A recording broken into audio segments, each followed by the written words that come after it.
future designers, welcome back to our YouTube channel. This is Sugra Fatma, a NIFT alumni and your design mentor.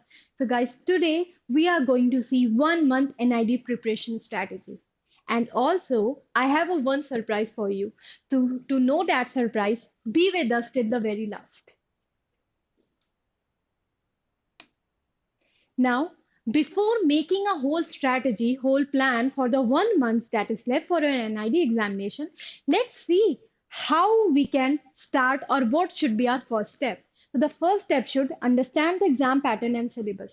तो guys सबसे पहले हमें exam paper pattern समझना होगा, weightage कितना weightage है exam का, कौन कौन से टॉपिक्स हैं, पूरा सिलेबस क्या है, इसको समझना बहुत जरूरी है, तभी हम 1 मंथ की स्ट्रैटेजी बना पाएंगे. So first let's familiarise yourself with exam pattern. What you can do, किस टाइप के क्वेश्चन आते हैं, क्या वेटेज होता है हर एक क्वेश्चन का, राइट ये समझने के लिए सबसे पहले आप एनआईडी की ऑफिशियल वेबसाइट पे जाइए, वहां से सिलेबस डाउनलोड करिए. That will be very very very beneficial for you. Okay, क्योंकि बहुत सारी रैंडम साइट्स है जो कि बोलते हैं कि ये टॉपिक आता है, पर हम वो ट्रस्टवर्दी नहीं होते. ओके, तो उसके लिए एनआईडी की official site is the best place for you, तो ताकि आप अपने आप को फैमिलाइज कर सकें एग्जाम पैटर्न से. Second, review the whole syllabus. एक जगह एक सिलेबस होना चाहिए आपका एनआईडी में का कि कौन कौन से टॉपिक आने वाले हैं, क्या वेटेज है, क्या टाइप के क्वेश्चंस आने वाले हैं. That will help you to make a strategy. Okay, now let's understand the exam pattern. Okay, तो जो पहली चीज है वो है वेटेज समझना. ठीक है, एग्जाम एनआईडी का दो पार्ट में होता है. पहला होता है एनआईडी डैट प्रीलिम्स, ओके, और दूसरा जो होता है वो होता है डैट मीन्स, जो कि 60% वेटेज होता है, और डैट प्रीलिम्स 40%. तो 40% वेटेज और ये 60% वेटेज. तो पहला स्टेज होगा जिसमें आपका डैट प्रीलिम्स 40% का होगा, और दूसरे स्टेज में आपका डैट मीन्स होगा जो कि 60% में आएगा. इस तरीके से वेटेज डिस्ट्रीब्यूट होता है. Second, prelims. ठीक है, तो अगर मैं प्रीलिम्स की बात करूँ स्टेज 1 की, तो उसमें टोटल क्वेश्चन 100 आते हैं, टेस्ट ड्यूरेशन 2.5 आवर्स की, नो नेगेटिव मार्किंग. पार्ट 1 से 22 के क्वेश्चन एप्टीट्यूड के होते हैं, पार्ट सेकेंड में 4 क्वेश्चन आते हैं जो कि ड्राइंग के होते हैं. लैंग्वेज जो होती है वो सिर्फ और सिर्फ इंग्लिश में आएगी. सबसे बड़ा बेनिफिट है यहाँ पे नो नेगेटिव मार्किंग. ठीक है, तो आपके पेपर में कोई भी नेगेटिव मार्किंग नहीं है, ये सबसे बड़ा आपको एक बेनिफिट मिल रहा है. Now let's see about the now let's see okay now let's see about the type of question. तो पहला है ऑब्जेक्टिव टाइप क्वेश्चन और दूसरा है subjective type question. Question number अगर देखोगे किस तरीके से क्वेश्चन डिस्ट्रीब्यूटेड होते हैं, तो क्वेश्चन 1 से 14 के लिए 1 मार्क्स होता है. ठीक है, क्वेश्चन नंबर 15 से 20 के लिए every question carries two, each question carries 2 marks. Okay, then question number 23 carries 15 marks, question number 24 carries 20 marks, question number 25 carries 15 marks, and question number 26 carries 20 marks. तो अगर इनका टोटल करेंगे तो हमें 100 मार्क्स का पूरा पेपर दिख जाएगा. ठीक है, तो ऑब्जेक्टिव और सब्जेक्टिव टाइप क्वेश्चन के इस तरीके से नंबर ऑफ क्वेश्चन डिस्ट्रीब्यूटेड होते हैं, और मार्क्स फॉर ईच क्वेश्चन पूरा 100 होता है. Next, okay, now aptitude syllabus for NID examination. सबसे पहले एप्टीट्यूड के सिलेबस समझते हैं. तो क्वांटिटेटिव एप्टीट्यूड में ratio and proportion, percentage, profit and loss, simple interest, compound interest, averages, work in time, speed time and distance, numbers, clock and calendar, problem on edges, mixture and relation और as relation जैसे topic आते हैं. ये हो गया हमारा quantitative aptitude aptitude के syllabus में.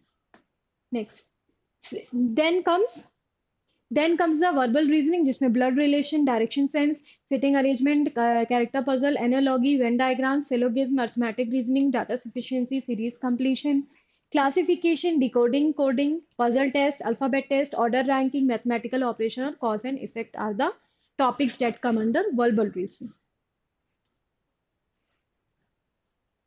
Then we'll see non-verbal reasoning, जिसमें series, analytical reasoning, figure counting, embedded images, paper folding and paper cutting, group of images, image analysis, analogy, mirror images and water imager, pattern completion, figure matrix, dot situation, cube and indices, classification, rule detection, shape construction, construction of square and triangle, and deviation of figures are some of the topics for non-verbal reasoning.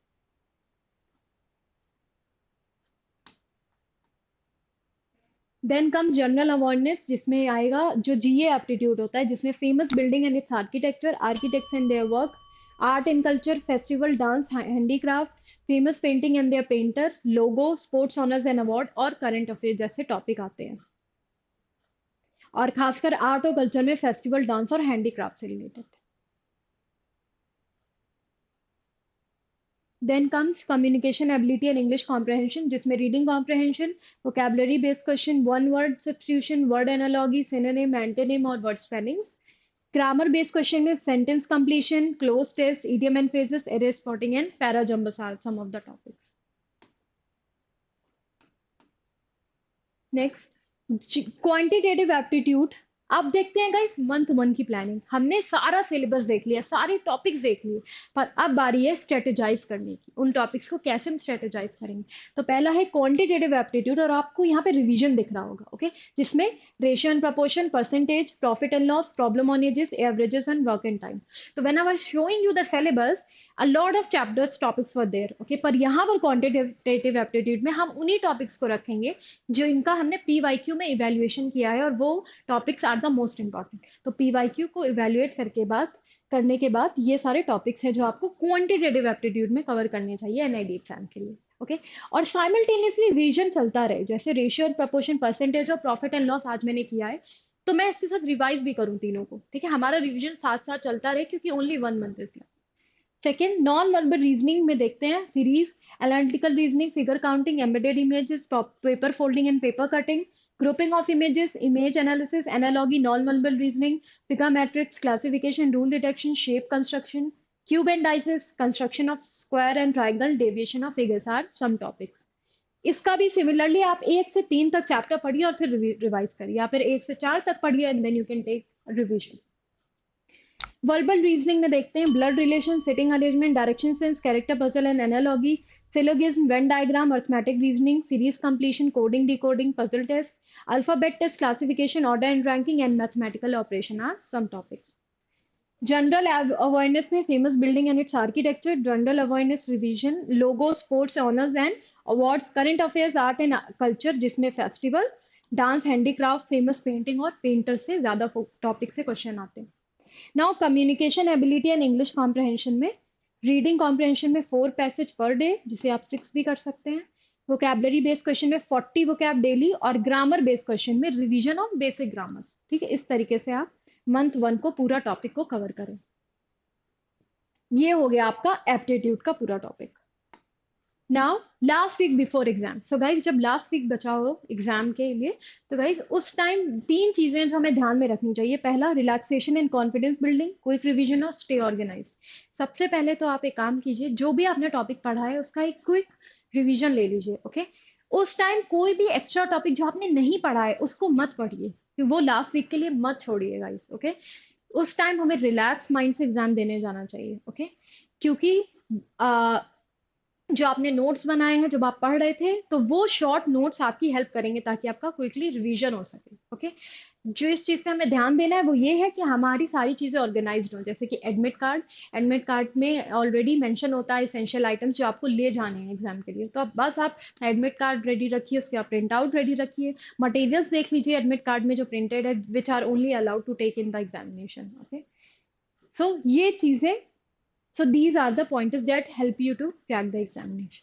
Now let's move on to the drawing syllabus for NID examination. तो इसके लिए पहला है foundation, shape to form, object drawing, shadow formation, perspective 1.2.3 point, perspective, face anatomy, facial expression, scene creation, memory design, colour theory, elements and principle of design, 2D design, poster hoarding design, story boarding, conventional and unconventional design, design aptitude and design thinking are such topics which comes under drawing syllabus for NID examination.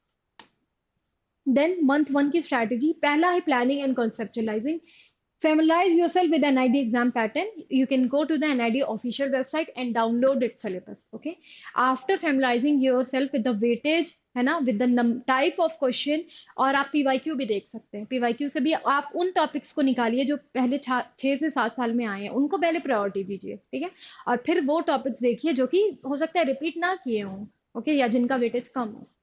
Now revise the whole syllabus and analyze the past year paper. Okay.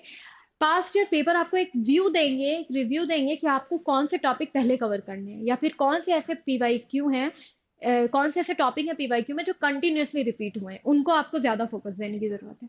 Now inspiration, planning and develop drawing skills and revision. Now dedicate time each day to practise drawing. तो basically what you can do, जो 2 से 3 चीजें जिस पे आपको ध्यान देना है, पहला है sketching, shading, perspective and composition skills. ये चारों आपकी स्ट्रांग होनी चाहिए एनआईडी एग्जाम के लिए. And also you should dedicate time to improve also. Similarly जब आप पर्सपेक्टिव, कॉम्पोजिशन और स्केचिंग और शेडिंग वाले क्वेश्चंस कर रहे हैं अटेम्प्ट, उसी टाइम आप ध्यान दीजिए, ठीक है, कि आप टाइम मैनेजमेंट आपका बना रहे. Try to take that question with the help of setting a timer and track your time. एक क्वेश्चन को एनआईडी में करने के लिए ड्राइंग को आपको 20 मिनट मिलेगा, ठीक है, 15 से 20 मिनट जिसमें आपको क्वेश्चन कंप्लीट करना होगा. तो आप ध्यान से अगर आप रोज प्रैक्टिस करेंगे टाइमर लगा के, तो will get the you'll get that speed. Then start working on your project. Okay, focusing on rough sketches and basic outlines. Okay, also do the brainstorming for the product design question. Product design के जो सारे question है जो design में आते हैं, उनके लिए brainstorming is very necessary. Without brainstorming, how can you come to a final product? तो brainstorming का एक particular तरीका होता है उसे करने का, उसको पहले शो कीजिए और तब फाइनल स्केच पे आइए. Okay, which will help you to generate your ideas within yourself. Perspective drawing, composition, and design, and expressive drawing are the main topics that you should focus. Understand consumer needs deeply, generate unique and innovative ideas, think outside the box, include basic sketches for compiling presentation. Learn design principles, solve design problems, practice solving design related problems and challenges to improve your problem solving skills. ठीक है, तो design के ऐसे question देखिए, NID में जो design thinking से question आते हैं प्रोडक्ट डिजाइन में, वो ऐसे होते हैं जो सॉल्यूशन में जाते हैं. ठीक है, फॉर एग्जांपल एनआईडी में कोई भी क्वेश्चन आएगा तो उसमें सॉल्यूशन पूछा जाएगा. You have to come up with the solution. Okay, firstly you have to present find out the problems और उससे रिलेटेड आपको सॉल्यूशन दिखाना होगा. ओके, तो उसके लिए आप क्वेश्चंस को प्रॉब्लम आइडेंटिफाई कीजिए क्वेश्चन में सबसे पहले, और फिर उनके सॉल्यूशंस देखिए कि किस तरीके से सॉल्यूशन अप्रोच करना चाहिए. Also focus on the utility products. ठीक है, जो भी आप घर में प्रोडक्ट्स देखते हैं, जैसे प्रेशर कुकर हो गया, उसमें देखिए उससे इंटरेक्ट करते वक्त क्या प्रॉब्लम आती है. ओके, और प्रॉब्लम को कहीं लिस्ट कीजिए और सोचिए उसके लिए सबसे यूनिक आइडिया क्या होगा. Okay, by doing the brainstorming. Now, last week before exam, relaxation and confidence building, quick revision, and stay organized. These are the 3 key aspects which will help you to ace your examination. Last week के लिए कोई भी ऐसे topic मत छोड़िए जो आपने already cover ना किए हों. लास्ट वीक में हमें सिर्फ उन्हीं टॉपिक्स को लेना है या उन्हीं टॉपिक को रिवाइज करना है, या एक बार देखना है डिजाइन्स को जो हमने ऑलरेडी कवर कर लिए हैं. Okay, and we have to make sure to revise each and every topic जो हम फिनिश कर पा रहे हैं. Okay, so guys, at the starting of the video, I told you to that there is some surprise for you. So yes, the surprise is that you will be getting a PDF of this, whole 1 month strategy. आपको एक PDF मिलेगी जो कि आपके description box में attached है. आप description box में जाइए, वहां पे लिंक होगी और जहां से आप PDF डाउनलोड कर सकते हैं इस पूरी strategy. Okay, thank you guys and best of luck.